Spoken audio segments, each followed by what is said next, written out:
La profecía había sido soltada y un buen grupo de valientes guerreros visionarios estaban dispuestos a alcanzarla. Tenían la certeza de obtener la promesa y, sin importar lo que eso pudiera significar, habían decidido obedecerla. Sus vidas tenían una sola meta y dirección: trascender. Era un pueblo con visión clara y definida, hombres y mujeres esforzados, de espíritu inquebrantable. Su sistema de valores era inamovible, su organización familiar y social admirable, su obediencia a la dirección divina incuestionable, dispuestos a dar su vida por alcanzar sus objetivos, celosos de dejar tras de sí nuevas generaciones más fuertes y poderosas de lo que ellos eran, y convencidos que la obediencia a esta profecía sería la ruta perfecta para lograrlo. La palabra profética que habían recibido esta vez era sumamente extraña, más que lo que generalmente suele serlo una profecía. Pero su convicción de la voluntad divina los llevó a pelear por ella, sufrir por ella, esperar en ella y caminar, literalmente caminar más de 200 años hasta alcanzarla. ¿Cómo se sostuvo este pueblo con sus niños, rebaños y sus posesiones por 200 años hasta encontrar la tierra que les había sido prometida?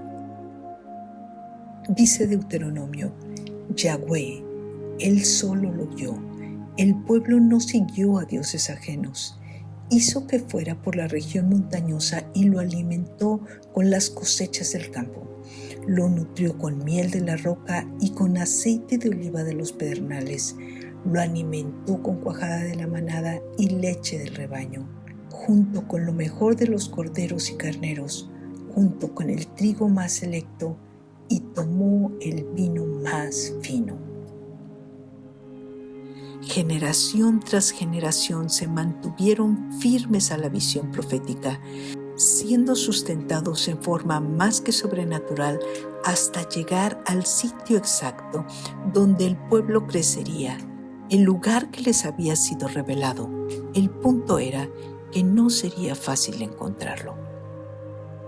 La profecía se demoró en llegar, pero ellos esperaron porque estaban seguros que llegaría. Perseverantemente, generación tras generación, se comportaron conforme a la visión, y después de más de 200 años, de pronto, frente a sus ojos, se evidenció en vivo y a todo color aquel simbolismo maravilloso: la roca, el nopal, el águila y la serpiente.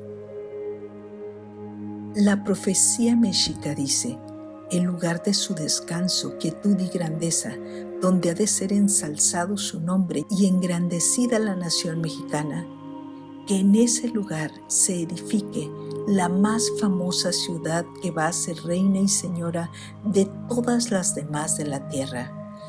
Pues nuestro Dios lo dice. No dudéis de ello, pues todo cuanto nos ha dicho hemos hallado verdadero. Ahí donde encuentren un águila parada en un opal sobre una roca en el momento exacto que esté devorando una serpiente. Caminaron por fe, se establecieron alrededor de la roca y justo ahí seguimos sus generaciones. Los historiadores dicen que los mexicas hablaban una combinación de hebreo y algo más, y que México viene del hebreo Mashiach, Mesías, Mexico. La profecía bíblica dice: que Dios te dé mucho rocío del cielo, campos fértiles y abundancia de cosechas y vinos, que pueblos te sirvan y naciones se inclinen ante ti, que tú gobiernes sobre tus hermanos, que quienes te maldigan sean malditos. La visión es el testimonio que hay un día y una hora señalados. La respuesta a su incuestionable convicción no se hizo esperar. y muy pronto llegaron a ser el pueblo de mayor riqueza y esplendor de aquella época. En menos de 200 años, su imperio abarcaba 500,000 kilómetros cuadrados. Para la llegada de los españoles, según narran los historiadores, la magnífica ciudad de Tenochtitlan reunía el lustre, esplendor y gloria de todas las ciudades europeas contemporáneas juntas. La gran ciudad de Tenochtitlan contaba con una infraestructura urbana extremadamente avanzada, un equilibrio ecológico insuperable, un gigantesco sistema hidráulico y muchas cosas más que son base de la técnica de ingeniería usada todavía hasta hoy. Y a la par de sus portentosos adelantos, la voz de su más grande poeta, Netzahualcóyotl, se escuchaba. No sé en lo que es el dador de la vida. No en parte alguna puede estar la casa del inventor de sí mismo. Dios, el Señor nuestro, por todas partes es invocado, por todas partes es también venerado. Oh dador de la vida, solo como si entre las flores buscáramos a alguien, así te buscamos nosotros que vivimos en la tierra mientras estamos a tu lado. El que lo encuentra tan solo sabe bien esto: Él es invocado. Como un pueblo nómada logró tan impresionantes adelantos y un sistema de organización tan admirable en tan poco tiempo? Dios estuvo con ellos. ¿Y dónde nos perdimos? ¿Qué fue lo que detuvo a estos valientes guerreros? ¿Qué trastocó su espíritu visionario e inquebrantable? ¿Qué fue lo que hizo de sus generaciones gente timorata, acomplejada y servil? ¿Qué menguó la identidad de este pueblo? ¿Qué lo llevó de ser la cultura más floreciente de América a ser el país con las peores y más desgarradoras estadísticas de abuso, vejación, violencia, corrupción, impunidad, perversión sexual, secuestro, acoso, pobreza infantil, educación y más, como ostenta hoy? Se olvidaron de Dios. Aquellos mexicas que llegaron de la tierra de los abuelos sagrados, Abraham, Isaac y Jacob, con una inteligencia tan superior y una visión por demás sobrenatural, se hicieron uno con los chichimecas, gente iletrada y salvaje de la zona, se mimetizaron con sus prácticas paganas y se olvidaron de las instrucciones de Dios. Deuteronomio dice: cuando conquisten la tierra, deberán destruir completamente los lugares donde la gente adoraba a sus dioses. Derrumbarán sus altares, romperán sus piedras memoriales, romperán en pedazos sus ídolos, para que sean borrados de ese lugar los nombres de los dioses falsos. Sé cuidadoso y no te dejes llevar por la tendencia a imitarlos. Cuando entres en la tierra que el Señor tu Dios te da, no imites las costumbres perversas de esas naciones. Todos los que practican eso son abominables a Yahweh tu Dios. Yahweh tu Dios está expulsando a esas naciones de esta tierra debido a esos actos perversos. Tienes que ser totalmente fiel a Yahweh tu Dios.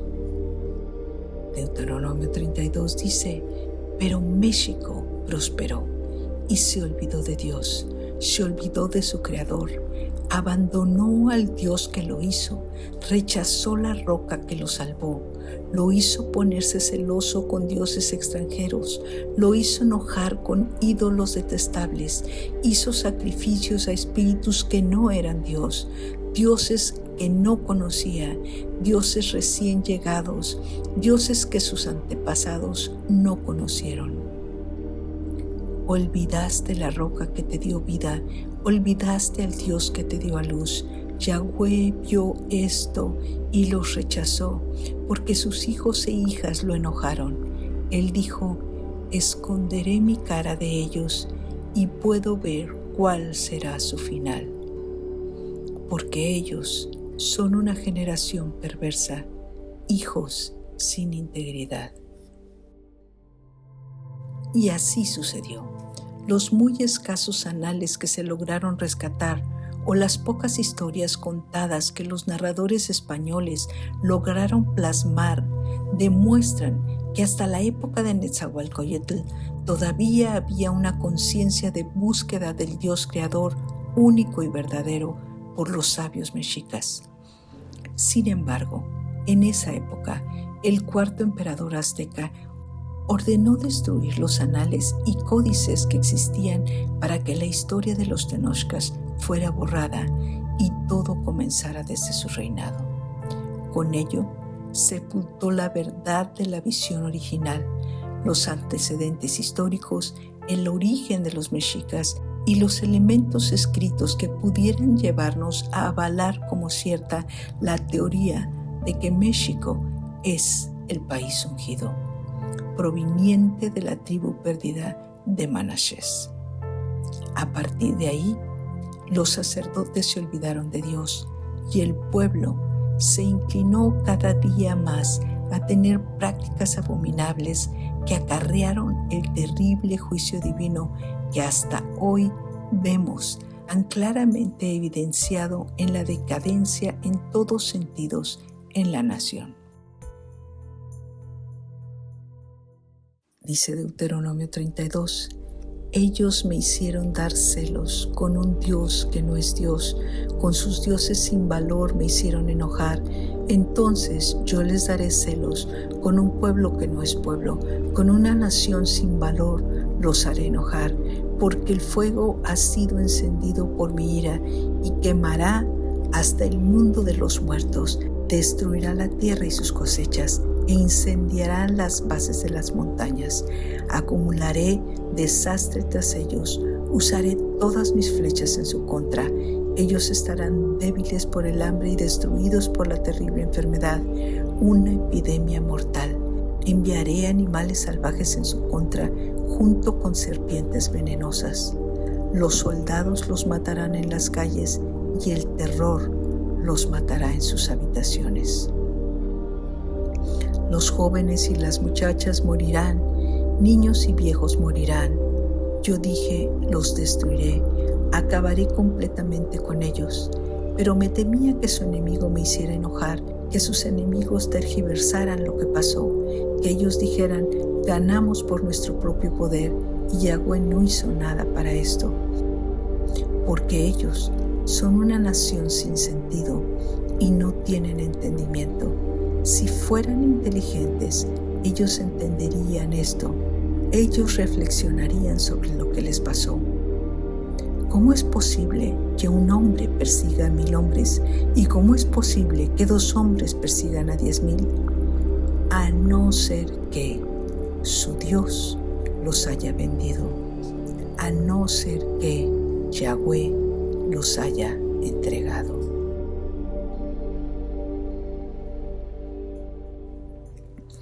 Como un pueblo que no era pueblo, sino solo 508 hombres que no tenían entendimiento, pudieron someter y acabar a un pueblo conquistador por excelencia, con 10 millones de guerreros valientes e inteligentes. ¿Cómo una flota sin valor pudo destruir la tierra y acabar completamente con ellos? ¿Cómo los mayores productores de alimentos y más organizados distribuidores de los mismos acabaron débiles por el hambre? ¿Cómo los grandes diseñadores de canales de agua potable y métodos de asepsia fueron destruidos por una terrible enfermedad, una epidemia mortal? A no ser que Yahweh, su protector, haya decidido entregarlos al enemigo. La conquista española trajo la devastación de los grandes imperios de América en ese momento y la desgracia de los pueblos más pequeños. Los mismos indígenas que se aliaron con los españoles para quitarse de encima el yugo de los grandes imperios, aliados o no, fueron devastados. Las dimensiones de la hecatombe fueron descomunales para todos. No hay forma de atenuar el discapacitante atropello y la abrupta forma en que los conquistadores irrumpieron en la cultura mexica. La violencia, el abuso, las terribles enfermedades, el sometimiento, la vejación y la completa destrucción, cosa que son todavía un peso insalvable en nuestro actual desarrollo y en la autoestima de nuestra nación. Pero México no tiene excusa. No puede decir que no conoció a Dios o que nunca hubo quien le hablara de Él. Su prolija biosfera, sus recursos naturales, sus minas, su vasta producción de alimentos, sus paisajes hacen claramente visible quién es Dios. Los vestigios arqueológicos de Nuevo México evidencian que conocía la ley de Dios y en un principio guardaban los 10 mandamientos. Sin embargo, hasta hoy no hemos hecho mucho por retomar el rumbo, por guardar los preceptos de Dios, por obedecer sus leyes y honrarlo. Y hoy, como entonces, las consecuencias son más que evidentes. La magnífica Tenochtitlan, a menos de 200 años de su fundación, se había posicionado como la urbe más grande del mundo. Tan solo un año después del arribo de los españoles, el 50% de la población del Valle de México había dejado de existir. Y tras las pestes importadas de Europa, más del 97%, sí, el 97% de la población había desaparecido. México decreció de 25.2 millones antes de la conquista a tan solo 700,000 personas 100 años después. Se ha calculado que un 95% de la población total de América murió en los primeros 130 años después de la llegada de Colón. Las dimensiones de la hecatombe fueron absolutamente descomunales para todos. Deuteronomio 28 dice: sucederán todas estas maldiciones y continuarán persiguiéndote y apoderándose de ti hasta que seas destruido, porque no obedeciste la voz de Yahweh tu Dios, ni cumpliste sus mandatos y leyes. Estas maldiciones serán una demostración contra ti y tus descendientes de que Dios te ha juzgado. Todo es porque no quisiste adorar a Yahweh tu Dios con alegría y sinceridad, a pesar de tener todo en abundancia. Por eso servirás a tus enemigos, que Yahweh enviará en tu contra, teniendo hambre, sed, desnudez y carencia de todo. Él pondrá un gran peso sobre ti hasta que te haya arruinado. Yahweh enviará contra ti una nación lejana al final de la tierra, como el águila viene rápidamente del cielo. No conocerás el idioma de aquella nación. Será una nación cruel que no respetará a los ancianos ni tendrá piedad de los jóvenes. Se comerán las crías de tu ganado y las cosechas de tu tierra hasta que estés destruido. No te dejará grano, vino nuevo, aceite, terneros o corderos hasta que estés desnutrido. Esa nación te sitiará y atacará todos tus pueblos hasta que tus altas y fuertes murallas en las que tanto confías sean destruidas en toda tu tierra. Esa nación te sitiará y atacará todos los pueblos en toda la tierra que Yahweh tu Dios te ha dado. El enemigo te sitiará y te hará sufrir. No tendrás de qué alimentarte y entonces te comerás a tus propios hijos, los cadáveres de los mismos hijos que Yahweh tu Dios te ha dado. No hay forma de percibir el sufrimiento de los niños y adultos, el dolor, el terror o la incertidumbre, mucho menos de poner en palabras las iniquidades de esa nación cruel que no respetó ni a los ancianos ni a los niños y que Dios usó para despojar a México de su honor, de su riqueza y de su gloria. Dice Deuteronomio 28. ¿Dónde están los dioses en quienes ustedes tanto confiaban? ¿Dónde están esos dioses a quienes les llevaban ofrendas? Pídanles que vengan a ayudarlos. Dense cuenta ahora que yo soy el único Dios. Indudablemente, como nación, hemos causado la más terrible indignación en Dios por tanta sangre derramada de mil formas hasta nuestros días. Lo hemos movido a celos con tantos altares malolientes en cada esquina de la ciudad. Hemos hecho enojar al Dios que nos creó con tanta basura ideológica que les hemos metido en la cabeza a los jóvenes. Le hemos roto el corazón con tantos pecados sexuales. Y aunque nos bendijo con un país extremadamente rico, no hemos volteado al cielo para pedir perdón y darle gracias. No vemos todavía a México orando. Hoy, 5 siglos después, aún no hemos caído de rodillas al piso para clamar por perdón y misericordia. Ni estando bajo su juicio hemos dejado nuestros malos caminos ni apelado a su misericordia. Aquel guamazo de la conquista y todo el traumatismo interno siguen causando demasiados estragos negativos, pero pocos corazones arrepentidos. El pecado de los padres sigue cayendo sobre los hijos y el dolor, la frustración y el enojo desde aquel momento está creando generaciones más violentas, insensibles, inseguras y hostiles. ¿Cómo recuperar la visión de aquellos valientes guerreros? ¿Cómo recuperar el carácter firme para caminar con una fe inquebrantable hacia la gran profecía?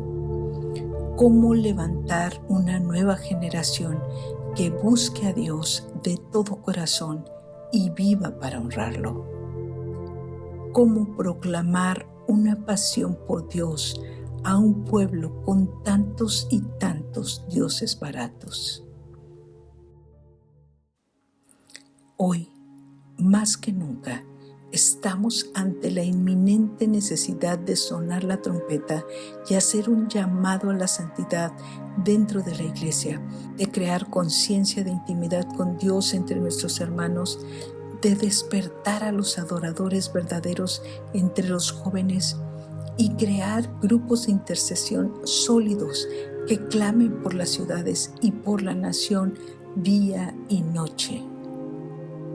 Dice Isaías 62, en tus murallas yo he puesto guardias que de día y noche dirán, ustedes los que adoran a Dios, no se queden callados, no le den a Dios ni un minuto de descanso hasta que reconstruya a México y la haga una ciudad famosa.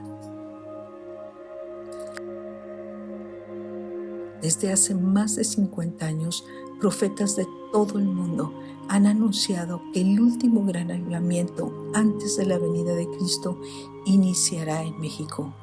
Y alrededor del mundo muchos lo han creído. ¿Lo creeremos nosotros?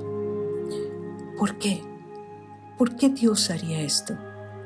Tal vez porque no hay otra nación que teniendo tanta riqueza natural y la evidente bendición de Dios en ese sentido, esté en una situación tan deplorable y nadie podría dudar que sería solo la infinita misericordia de Dios la que nos vuelva a levantar para proclamar su grandeza y darle gloria, porque tendrá que ser su poder y no nuestras grandes estrategias u organizaciones lo que logre cumplir en México todas las profecías. Dice 2 Corintios, Tenemos este tesoro en vasijas de barro para demostrar que este extraordinario poder que obra en nuestra vida no viene de nosotros, sino de Dios. Los códices dicen, estas culturas van a crear seres humanos con corazones sólidos y con la cualidad, la fuerza y el ímpetu para luchar ante las adversidades de la vida cotidiana, pero además dueños de algo muy importante, la libertad. México siguió siendo hasta hace poco la ciudad más grande del mundo. La profecía sigue ondeando en su bandera, considerada la bandera más hermosa del mundo. Cada vez que un mexicano entona el himno nacional, proclama que su eterno destino por el dedo de Dios escribió, y es tiempo para que el soldado que en cada hijo el cielo le dio, se levante y pelee por los que no tienen fuerza, voz ni esperanza. Es tiempo que cada familia en México sepa qué significa disfrutar de justicia, paz y gozo. Todos sus símbolos patrios declaran no solo el futuro glorioso de México, sino el de cada cristiano en el mundo. El verde significa justificación, el blanco santificación, el rojo redención, el águila al cristiano victorioso, la serpiente a Satanás siendo devorado, las tunas, los corazones sólidos de los mexicanos, el nopal, el nuevo nacimiento, el agua, la palabra de Dios, el olivo y el laurel, la victoria, la roca es Jesucristo. Este es nuestro reto, mantenernos firmes sobre la roca, devorar a la serpiente y creer en la victoria. Por causa de Sión no permaneceré en silencio. Debido a que mi corazón suspira por México, no puedo quedarme callada. No dejaré de orar por México hasta que su justicia resplandezca como el amanecer y su salvación arda como una antorcha encendida. México, las naciones verán tu justicia y los líderes del mundo quedarán cegados por tu gloria. México, Dios te sostendrá en su mano para que todos te vean como una corona espléndida. Tú recibirás un nombre nuevo de la boca de Dios mismo. Nunca más te llamarán el país abandonado ni la tierra desolada. México, tu nuevo nombre será la nación del deleite de Dios. Oh México, Dios ha puesto guardias en tus fronteras y litorales. Ellos orarán continuamente de día y de noche. Intercesores, no descansen. Ustedes que dirigen sus oraciones a Yahweh, no le den descanso a Dios hasta que termine su obra, hasta que haga de México el orgullo de toda la tierra. El Señor ha jurado solemnemente a México: nunca más te entregaré a tus enemigos, nunca más vendrán extranjeros para llevarse tu vino y tu riqueza. Ustedes los mexicanos comerán lo que cultivan y disfrutarán su trabajo alabando a Dios en su templo. Salgan, preparen el camino para el regreso de mi México. Emparejen el camino y levanten una bandera para que la vean todas las naciones. Dios ha enviado el siguiente mensaje a cada país. Díganle a México: ya viene tu Salvador. Dios trae consigo tu recompensa. Mexicanos serán llamados el pueblo santo, el pueblo redimido por Yahweh, y México será conocido como el país deseable, la nación del Mesías.